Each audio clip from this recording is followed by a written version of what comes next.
Muitas pessoas às vezes pensam que entre a ciência, aquilo que a gente aprende na escola, na universidade, no laboratório, seja oposto àquilo que Deus ensina. Mentira. Primeira coisa que eu quero dizer nessa pregação é que não é verdade isso. O mesmo Deus que nos deu a inteligência é o Deus que nos deu a fé. Ok? Não existe oposição, contradição entre a ciência e a fé. Por quê? As duas coisas vêm de Deus. Então Deus não pode se contradizer, né? Então tem gente que tem medo de estudar muito e ficar sem fé. Não tem perigo. Quando você domina as duas coisas, tanto você vive uma vida de fé, como você vive uma vida de ciência, não tem problema. A fé não esfria a ciência e nem a ciência esfria a fé. Pode ficar tranquilo. E eu quero dar um exemplo a vocês a partir da minha própria vida. Eu nasci católico. Minha mãe, com 5 anos de idade, me ensinou a rezar o terço. E nós rezávamos o terço todo dia na nossa casa. E ao mesmo tempo eu me tornei um homem de muito estudo, porque eu sempre gostei de estudar. Eu me formei em física, eu fiz mestrado, depois eu fiz doutorado aqui no ITA, em São José dos Campos, depois eu fiz pós-doutorado na Unesp, participei de muitos congressos científicos, muitos trabalhos científicos, e nunca eu vi problema na fé, pelo contrário, porque eu também fui estudar a fé. Eu não fui estudar só física, eu fui estudar também teologia. Eu me lembro que quando eu fazia o meu doutorado aqui no ITA, em 1977, 78, 79 e 80, os 4 anos que eu fiquei aqui, eu fazia à noite um curso de teologia. Então de dia eu estudava a teoria da relatividade de Einstein, e à noite eu estudava os dogmas da fé católica. E eu nunca vi contradição nenhuma, e não existe contradição. Quando é que existe contradição? Por que que nas universidades, muitos professores universitários, infelizmente, ou muitos professores de colégio, infelizmente, dizem para os alunos que a fé é obscurantismo, ou seja, a fé é alguma coisa contra a ciência, ou que nega a ciência? É porque esse professor, ele só estudou a matéria dele, ele nunca estudou religião. Então ele é como uma pessoa que só cresceu um braço, e outro braço ficou desse tamanhinho. Então aquele braço desse tamanhinho não tem força, não faz nada. Ele tem um grande braço, o braço da ciência, que sabe história, sabe geografia, sabe física, sabe química, sabe ciência, mas o bracinho da fé ficou assim, ó. Não é a fé que é pequena, é o seu braço que é curto. O meu braço não ficou curtinho, não. O meu braço da fé ficou um braço muito grande, assim como o braço da ciência. O que disse o Papa João Paulo II, naquela encíclica maravilhosa dele, Fides et Ratio, fé e razão, ciência e fé? O que diz o Papa João Paulo II? A fé e a razão, ou seja, a ciência e a fé, são as duas asas com as quais o espírito humano alça voo para contemplar a verdade. Vocês já viram um pássaro voar com a asa só? Basta você cortar um pouquinho da asa da galinha, não é verdade? Ou a asa do passarinho, que ele já não voa. Não precisa nem você arrancar a asa dele, basta você cortar um pouquinho as penas, ele já não voa. Essas pessoas que só sabem ciência são pessoas que cortaram a asa da fé, então não conseguem levantar voo para contemplar a verdade. Tem o contrário também, sabe? Tem gente que só tem a fé e corta a asa da razão, também não consegue voar. O Papa João Paulo II diz assim: nós não podemos cair nem no racionalismo e nem no fideísmo. O que é isso? Racionalismo é aquele que só cresceu a ciência, não sabe rezar uma Ave Maria, não sabe quais são os 7 sacramentos, não sabe quais são os 10 mandamentos, não sabe rezar o credo, não sabe quais são os dogmas da fé, nunca estudou nada de religião, de catecismo, só sabe ciência. Então ele é o racionalista. Para ele só existe a razão, ele só acredita naquilo que ele toca, que ele pega, que ele vê, que ele experimenta no laboratório. Se ele não puder provar no laboratório, para ele não é verdade. Ora, a fé, você não vai provar no laboratório nunca, porque não há laboratório que caiba a Deus. Como é que você quer ver Deus no laboratório? Não há laboratório que caiba a Deus. A fé vem da revelação de Deus, vem da palavra de Deus, vem do Espírito Santo de Deus. Mas então o racionalista, ele só acredita na razão. O fideísmo é aquele também que só fica na fé, tem medo da razão. Não vou estudar nada, porque senão a minha fé fica embotada. Aí ele fica fanático. O perigo do fideísmo é que leva ao fanatismo, meio cego. E o perigo do racionalismo, que ele leva a pessoa ao endurecimento do coração para Deus. Não existe oposição entre a ciência e a fé. Eu quero ler para vocês o que a igreja diz sobre isso no Concílio Vaticano II. No Concílio Vaticano II, que completou 43 anos, 44 anos, o concílio tem um documento que se chama Gaudium et Spes, alegrias e esperanças. Gaudium do latim, alegria, spes, esperança.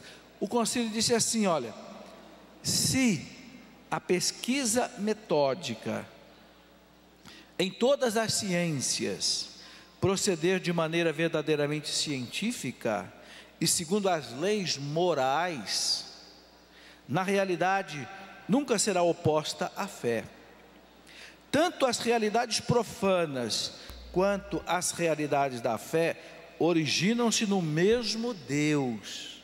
Aquele que tenta perscrutar com humildade e perseverança os segredos das coisas, da ciência, não é? Ainda que disto não tome consciência, é como que conduzido pela mão de Deus, que sustenta todas as coisas, fazendo que elas sejam o que são. Ora, o que a igreja está dizendo? Quando o cientista se debruça no laboratório para pesquisar alguma coisa, ele está sendo como que levado pela mão de Deus. Por quê? Porque foi Deus que fez aquelas leis que ele está estudando, as leis que regem o universo, por exemplo, da cosmologia, da astronomia, as leis da biologia, as leis da física, as leis da química, foi Deus quem fez. Então não pode haver oposição. Mas infelizmente, gente, hoje, há uma guerra nesse campo.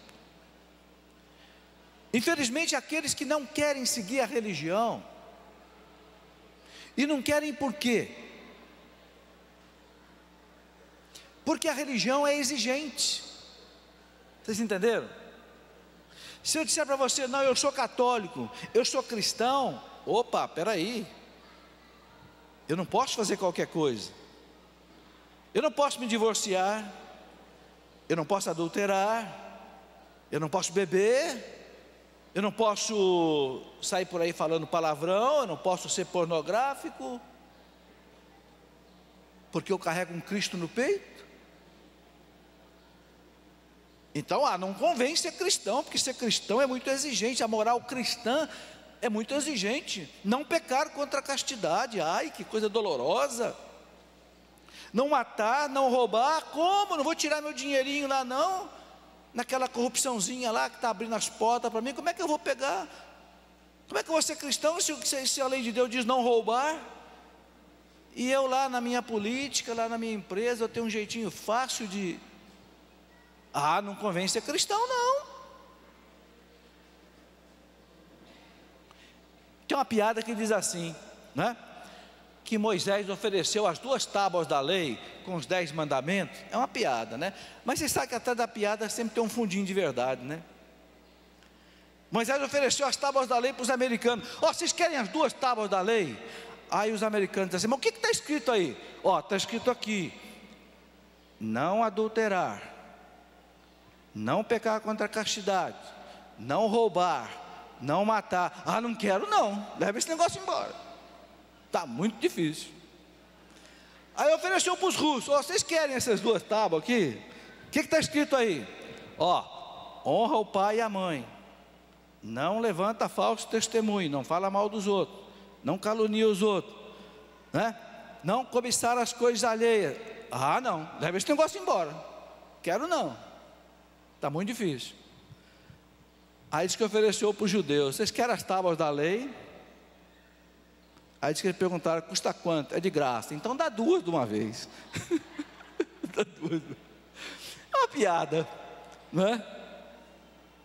E a verdade é que os judeus abraçaram a lei de Deus. A piada é brincadeira, a verdade é que eles abraçaram e passaram para nós cristãos, né? O Papa João Paulo II chamou os judeus de os nossos irmãos mais velhos. Muita gente não quer seguir a cultura judaico-cristã, porque a cultura judaico-cristã é exigente. É a cultura do casamento sério, do namoro sério, da política séria, da empresa séria, do não roubar, do não matar, do não adulterar. Não quero não, eu quero ir para a gandaia. Então você não pode ser cristão. É por isso que muita gente não quer ser cristão, porque não quer se comprometer com o Cristo. São Leão Magno, Papa da Igreja, no século V, São Leão Magno dizia: de que vale você levar o nome de cristão, se você não imita Jesus Cristo? Eu vi que atrás de um caminhão um dia. É fácil carregar a cruz no peito, o difícil é ter peito para carregar a cruz. Ter peito para carregar a cruz. A cruz é só pendurar aqui, pode ser desse tamanho, é fácil de carregar, mas ter peito para carregar a cruz, viver como Cristo quer, seguir os mandamentos da lei de Deus, isso não é fácil não. Por isso que muita gente não quer ser cristão. Aí fica lá na universidade: vocês cristãos, vocês são obscurantistas. Sabe o que quer dizer a palavra obscurantista? Você é contra a ciência. Vocês são atrasados, vocês ainda estão lá na Idade Média. A fé embota a ciência, a fé mata a ciência. Larga de ser religioso. Falam para os jovens na universidade, fala para o seu filho lá no cursinho: essa igreja não presta, essa igreja só roubou, matou e destruiu lá na Idade Média. Essa igreja, para ter poder, essa igreja derramou o sangue de muita gente. E lenha na igreja, lenha. Por quê? Porque ele não tem coragem de ser cristão. Então é mais fácil atacar a igreja e o cristianismo. Entenderam? Mas eu quero mostrar para vocês que tudo isso é mentira. Eu escrevi um livro, uma história que não é contada. Nesse livro, por que eu botei esse nome? Uma história que não é contada. Porque isso aqui não é contado nas universidades, não é contado nos colégios. Eu trabalhei 35 anos na universidade. O que a igreja fez para salvar a civilização ocidental? A grande mentira que dizem que a igreja é contra a ciência: a igreja foi a maior promotora da ciência no mundo em todos os tempos. Quem é que fundou as universidades no mundo? Quem foi? Repitam comigo: a Igreja Católica. Foi a Igreja Católica que fundou as universidades no mundo. E o que é a universidade? A universidade não é o centro do saber, da cultura, da ciência. Como é que alguém tem coragem de dizer que a igreja é contra a ciência? A igreja fundou a primeira universidade do mundo, foi a Universidade de Bolonha, no ano de 1100, na Itália. A igreja fundou a segunda mais antiga universidade do mundo, que existe até hoje, a Sorbonne, a Universidade de Paris. Quem é que fundou a Sorbonne? Foi o rei da França, São Luís IX, foi canonizado, aquele rei cristão. Por que a universidade chama-se Sorbonne? Porque quem fundou a universidade foi o confessor do rei, que era um padre chamado Sorbon. Então o rei pediu ao padre Sorbon, que era o confessor do rei, que ele construísse a universidade. Essa Sorbonne que está aí até hoje, cheio de gente atacando a igreja, foi fundada pela igreja. O Papa foi convidado, por exemplo, para dar aula inaugural na Universidade La Sapienza, na Itália, a maior universidade da Itália, que foi fundada pela igreja, pelo Papa Bonifácio VIII, no ano 1300 e pouco, e hoje pertence ao governo italiano, à nação italiana. Não deixaram o Papa Bento XVI ir lá dar aula inaugural, numa universidade que a igreja fundou. E aí vem dizer que a igreja é obscurantista, que a igreja é medievalista, que a igreja é atrasada, que a igreja discrimina. Discrimina são esses que não deixaram o Papa entrar na universidade, convidado pelo reitor da universidade, e não deixaram o Papa dar aula inaugural na universidade que a igreja fundou, que um Papa da igreja fundou em Roma.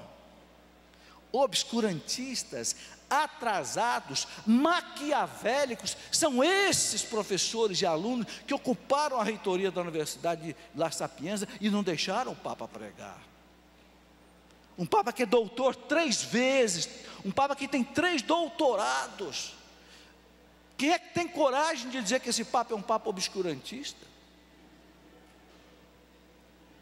Vocês estão entendendo que é um crime, é uma maldade muito grande dizer que a igreja é contra a ciência ou que a igreja obstrui a ciência. Nesse livro,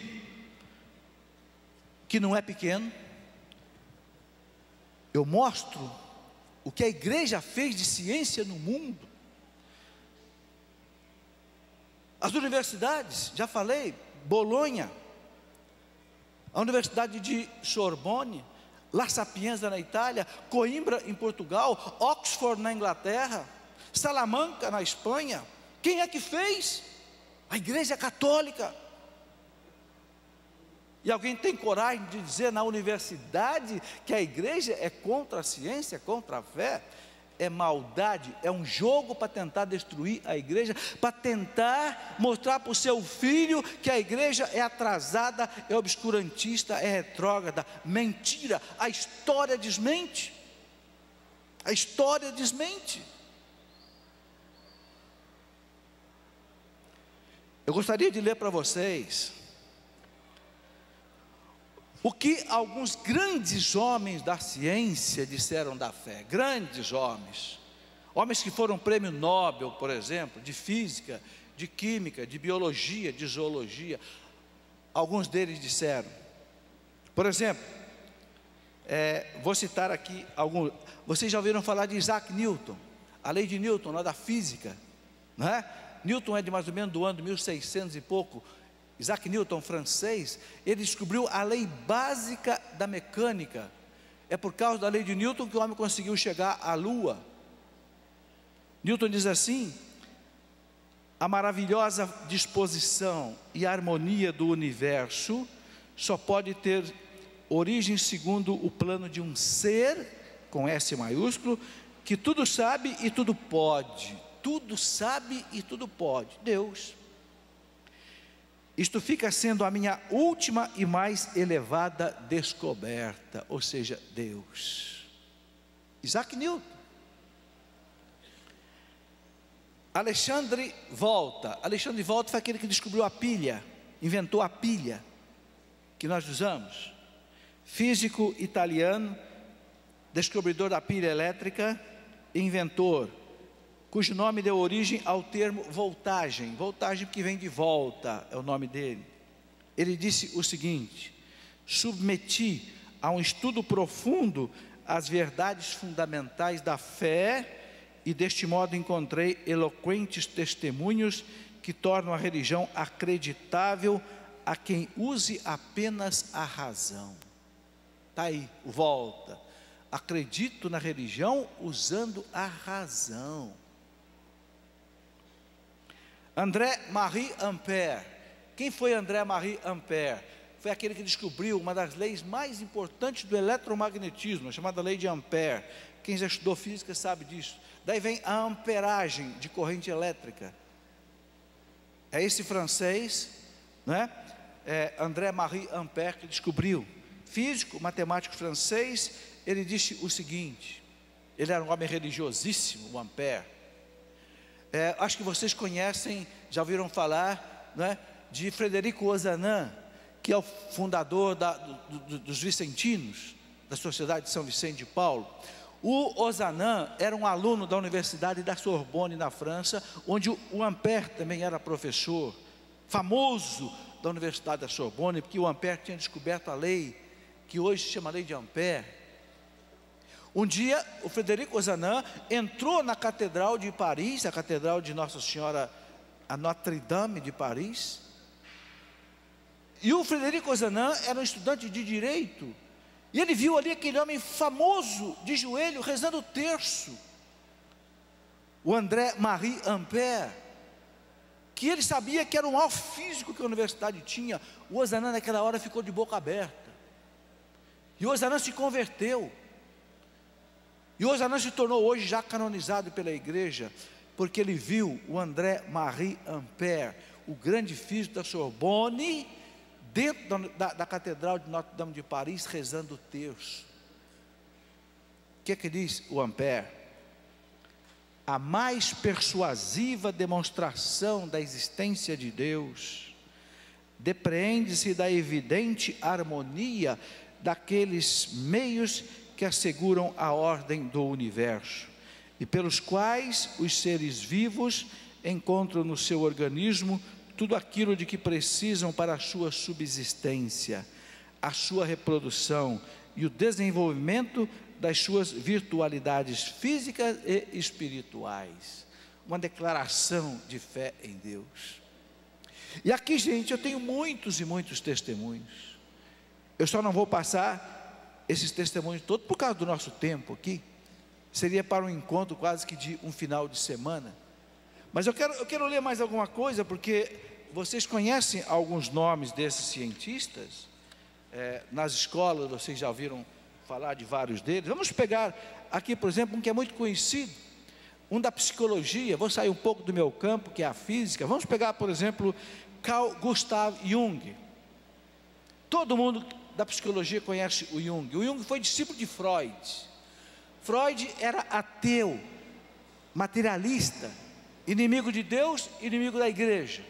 O Jung, ao contrário, era um cristão, discípulo de Freud. O que o Jung disse? Ele era suíço, um dos fundadores da psicanálise, e ele disse o seguinte: veja que coisa bonita que Jung disse: entre todos os meus pacientes de terapia psicológica, psicoterapia, entre todos os meus pacientes, na segunda metade da vida, ele considerava assim, a partir dos 35 anos, na segunda metade da vida,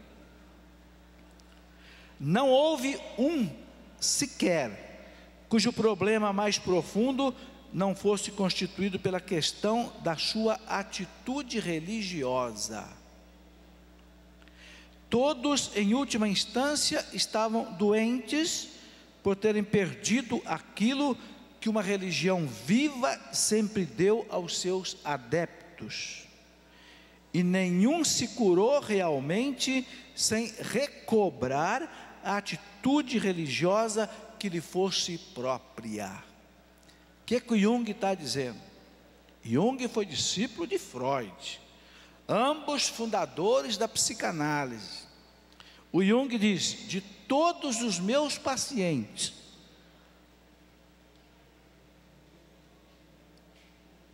com mais de 35 anos, não teve um sequer cujo problema não fosse religioso. Por quê? Porque a pessoa perdeu a religião, e aí mergulhou num problema psicológico. E ele disse: nenhum deles ficou curado. Não sei do seu problema, não sei se psicose, não sei se que coisa possa ser da psicologia, porque eu não sou psicólogo, mas o Jung diz: nenhum deles ficou curado enquanto não voltou à religião. Vocês entenderam? Não é uma pessoa qualquer falando, é um especialista em psicologia, um especialista em mente humana. Gente, eu escrevi um outro livro, não sei se trouxe aqui, trouxe, Ciência e Fé. Neste livro, eu dou o testemunho de mais de 100 pesquisadores, gente prêmio Nobel, gente astronauta, gente do mundo da física, da química, dizendo: Deus existe, eu acredito em Deus. Eu queria citar mais um só para vocês. Eu não sei se vocês já ouviram falar no projeto Genoma. O projeto Genoma é um projeto da biotecnologia, foi o maior projeto do mundo em biotecnologia, que terminou no ano 2003 e foi bancado pelo governo dos Estados Unidos. O projeto Genoma Humano. O que o projeto Genoma Humano fez? Decodificou o código genético da pessoa humana. O que é isso? Você sabe que dentro de cada célula nossa existem os cromossomos, onde estão gravados dentro deles a nossa vida, a nossa característica humana, algo que você só enxerga num super microscópio eletrônico, que é capaz de ampliar uma célula 2 milhões de vezes. A célula que é invisível a olho nu, fica do tamanho de um boi na tela do computador. Então o cientista consegue decodificar por aí, e por processos de outras análises físico-químicas, ele consegue entender o código genético do ser humano. Foi um projeto que o governo americano precisou mobilizar cientistas do mundo inteiro e pagou para todos esses cientistas. E colocou para coordenar esse projeto um doutor em física, em química e medicina, chamado Dr. Francis Collins. Dr. Francis Collins, no ano 2003, levou o projeto para o presidente Bill Clinton. E o presidente Bill Clinton pediu que o Francis Collins escrevesse o discurso que ele, como presidente, devia ler sobre a importância do projeto Genoma para o mundo. E o Dr. Francis Collins, coordenador do projeto, escreveu essa frase: hoje a humanidade conhece um pouco melhor o mistério da criação de Deus. Quando ele escreveu Deus no discurso, os assessores do presidente queriam que ele tirasse a palavra. Não, tira Deus daí. Porque hoje vocês sabem que o mundo hoje quer banir Deus da sociedade, né? Quer tirar crucifixo, quer tirar tudo que é sagrado. Vamos entregar o mundo para o diabo, mas não vamos entregar para Deus. Aí o Francis Collins, que é um homem católico, disse: se tirarem a palavra Deus, eu não escrevo mais nada, e não participo nem deste discurso. E o presidente Bill Clinton disse: então deixe como está. E o presidente Bill Clinton, quando fez o discurso do projeto Genoma, ele disse: hoje a humanidade conhece um pouco mais o mistério da criação de Deus. Vejam a importância de um cientista cristão católico. Dobrou até o presidente dos Estados Unidos da América, a maior autoridade do mundo, pelo menos em termos de poder econômico nas mãos. E esse homem escreveu um livro, né? Já foi traduzido aqui no Brasil. Esse livro dele, um livro de fé, né? Um livro de fé, a linguagem de Deus. E o que ele diz nesse livro? Entre muitas coisas maravilhosas que o Dr. Francis Collins diz, a maior autoridade em biotecnologia do mundo. O que esse homem diz? Para mim, a opção mais irracional que existe é o ateísmo. Gente, o homem mais competente no mundo em biotecnologia, a ciência da vida, ele disse: para mim, a opção mais irracional, mais burra que existe é o ateísmo. É a pessoa dizer que Deus não existe. Como que Deus não existe? Se a ciência inteira prova a verdade de Deus. E olha, gente, algumas pessoas me perguntam assim: mas como é que você, como físico, como matemático, como pesquisador, como é que você consegue conciliar na sua cabeça teologia e física e matemática com tanta facilidade? Eu digo: meu amigo, só não concilia as duas coisas quem não entende das duas coisas. O problema é que a pessoa ou só entende de fé, ou só entende de ciência. Mas se ele entender das duas, não tem oposição. Vocês entenderam? Então, a igreja tem que se defender contra esta acusação mentirosa que fazem nas escolas, fazem nos colégios, fazem nas universidades, acusando a igreja de ser inimiga de Deus, da ciência. Tem muitas invenções nesse mundo, gente, que foi um padre cientista quem descobriu. Vocês já viram falar das leis de Mendel, as leis da genética? Quem foi Mendel? Mendel foi um monge da igreja, descobriu as leis da genética. Como é que alguém tem coragem de dizer que a igreja é contra a ciência? Vocês sabem quem descobriu a champanhe? Que hoje é uma das bebidas mais caras do mundo. Eu vi uma garrafa de champanhe numa loja vendida em Liechtenstein, na Europa, por 300 euros. Uma garrafa de champanhe. Porque é uma bebida refinada na Europa. Claro, não é essa champanhezinha nossa aqui não.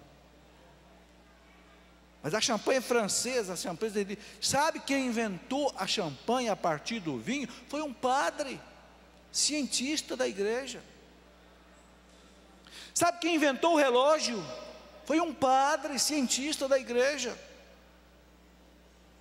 Sabe qual foi o homem que fez o primeiro voo artificial? Não foi Santos Dumont, nem foram os irmãos Wright americanos, não. Foi um padre da igreja, um jesuíta que era pesquisador.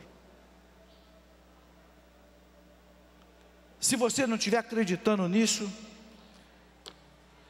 talvez você que é jovem universitário, que está cansado de ver os teus professores universitários embotarem a sua cabeça de mentiras contra a igreja, eu queria que você lesse esse livro. Porque nesse livro, eu coloco aqui 200 referências bibliográficas de doutores em história das maiores universidades do mundo, de Harvard, nos Estados Unidos, de Oxford, na Inglaterra, de Salamanca, na Espanha, de Cambridge, na Inglaterra. Eu não sou historiador, mas quem fala aqui é. Mostrando que se não fosse a Igreja Católica, o mundo não teria o desenvolvimento que tem hoje. O mundo não teria a agricultura que tem hoje. O mundo não teria a economia que tem hoje. O mundo não teria o direito que tem hoje. O mundo não teria a medicina que tem hoje. Por quê? Do ano mais ou menos 476, da queda do Império Romano, até mais ou menos a queda do Império Romano do Oriente, 1456, na mão dos turcos otomanos. Nesse arco de história de 2000 anos, de 1000 anos, quem manteve a civilização foi a Igreja Católica. Porque quando o mundo ocidental desabou na mão dos bárbaros, e a Europa se transformou num mosaico de povos bárbaros, brigando entre eles, para disputar os despojos do Império Romano do Ocidente, alamanos, ostrogodos, visigodos, francos e hunos e não sei o que mais. A única instituição que ficou de pé na Europa foi a Santa Igreja Católica, e ninguém mais. O próprio imperador, vocês sabem, já tinha transferido a sede do Império Romano, Constantino, de Roma para Bizâncio, lá na Grécia, hoje lá na Turquia, hoje é a chamada Istambul de hoje, a antiga Constantinopla. Quem é que segurou a civilização ocidental, toda a Europa nas mãos, foi a igreja, porque a igreja tinha o Papa, porque a igreja tinha os bispos, porque a igreja tinha os mosteiros, principalmente os beneditinos. A igreja então conservou todo o patrimônio cultural da literatura clássica greco-romana, que os bárbaros iam destruir tudo. Essa história não é contada para o seu filho na escola. Na escola só é contado, só é mostrado os erros da igreja, os defeitos dos filhos da igreja, mas ninguém conta para os seus filhos que quem salvou a civilização ocidental foi a igreja. E se alguém que estiver me ouvindo quiser dizer para mim, como alguém um dia disse, você não é historiador, você é físico, você não tem autoridade em falar de história. Então, se por acaso você, jovem universitário, esteja pensando isso, porque a tua cabeça está envenenada por seus professores, então eu quero pedir a você que leia o livro de alguém que é uma autoridade em história, Dr. Thomas Woods, que é PhD em História pela Universidade de Harvard dos Estados Unidos, e que escreveu um livro que, traduzido para o português, tem esse título: Como a Igreja Salvou a Civilização Ocidental. Em inglês, How the Catholic Church Built the Western Civilization. Eu não sou uma autoridade em história, não sou historiador, não sou pesquisador de história, mas eu não sou burro e eu sei ler. Eu pude ler mais de 200 livros dessas coisas todas. Eu tive em Boston, nos Estados Unidos, procurando livros lá nas livrarias de Boston, nos Estados Unidos, para poder escrever todas essas coisas. Porque eu também não quero enganar ninguém. Eu quero, como diz o caipira daqui de São Paulo, eu quero matar a cobra, eu quero mostrar o pau. Eu quero dizer uma verdade, mas eu quero provar com a citação de quem disse. Tudo, porque eu não aceito que cuspam na minha mãe igreja, e mintam contra a igreja, e coloquem para os jovens principalmente uma imagem falsa, mentirosa sobre a igreja, porque a igreja é aquela que o Cristo deixou para salvar o mundo, é o corpo místico de Cristo. Nós temos que conhecer essa igreja, amar essa igreja, defender essa igreja, porque é a igreja que vai salvar cada um de nós e vai levar cada um de nós para o céu, para viver eternamente com Deus. Então, meus irmãos, terminando, é mentira que a igreja seja obscurantista, seja contra a ciência. O que a igreja não aceita? A igreja não aceita a ciência que é usada de maneira imoral.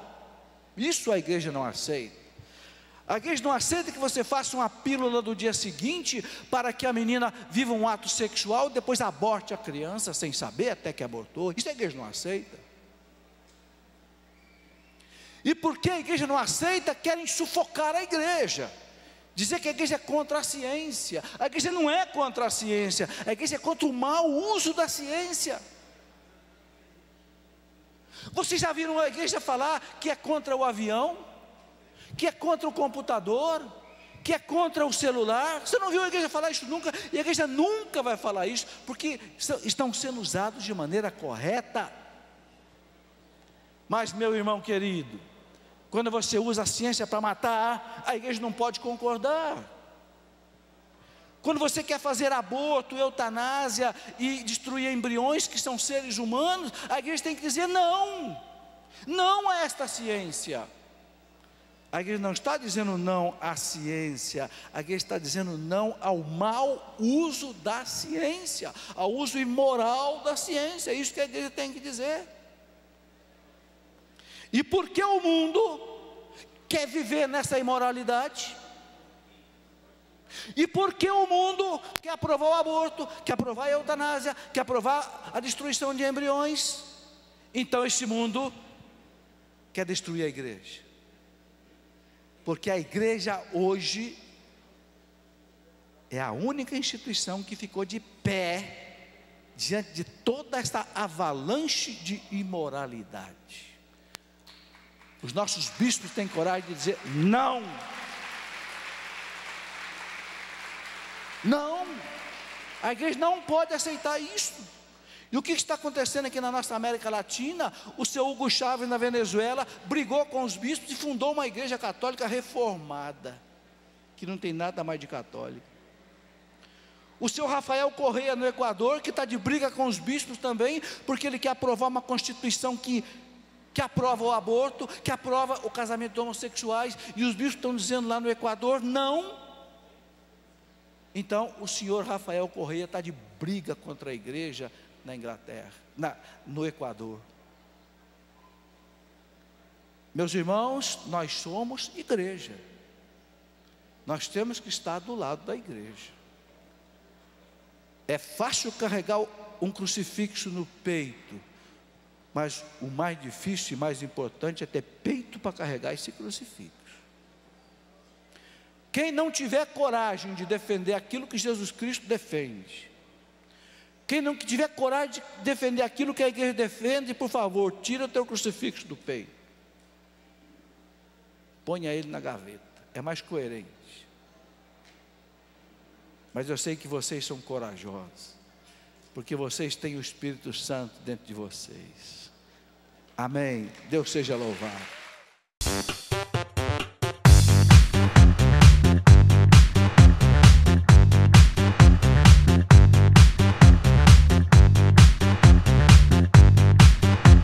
CançãoNovaPlay.com. Assine já!